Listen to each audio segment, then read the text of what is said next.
Hello বন্ধুরা, আবার দেখো শঙ্কর মাছের রেসিপি নিয়ে চলে আসলাম। তো শঙ্কর মাছটা খুব ভালো ছিল। তো শঙ্কর মাছটা ভেজে নেব, পুরো রেসিপিটা দেখতে থাকো। আমি বন্ধুরা এই যে কাঁচা লঙ্কা কেটে নিয়েছি, আগেই বলেছি আমরা ঝালটা একটু বেশি খাই। আর এই দেখো আলু কেটে নিয়েছি আর পেঁয়াজ কেটে নিয়েছি। এই হচ্ছে আমার তরকারি, আর কোনো কিছু কিন্তু বাটা মশলা নেই। তো দেখতে থাকো ফুল ভিডিওটা। বন্ধুরা মাছটা আমার ভাজা হয়ে গেছে, আমি নামিয়ে নিয়েছি।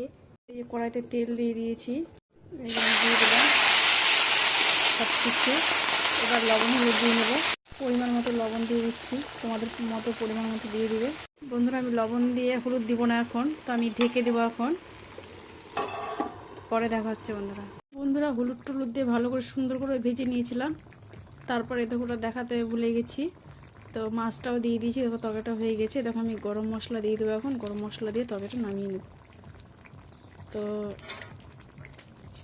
বন্ধুরা তরকারিটা আমার হয়ে গেছে ফাইনালি। তো কেমন হয়েছে অবশ্যই বলবে, আর তোমরা কিভাবে রান্না করো আমাকে কিন্তু বলতে ভুলো না কিন্তু। বাই বাই বন্ধুরা, ভালো থেকো, লাভ ইউ অল।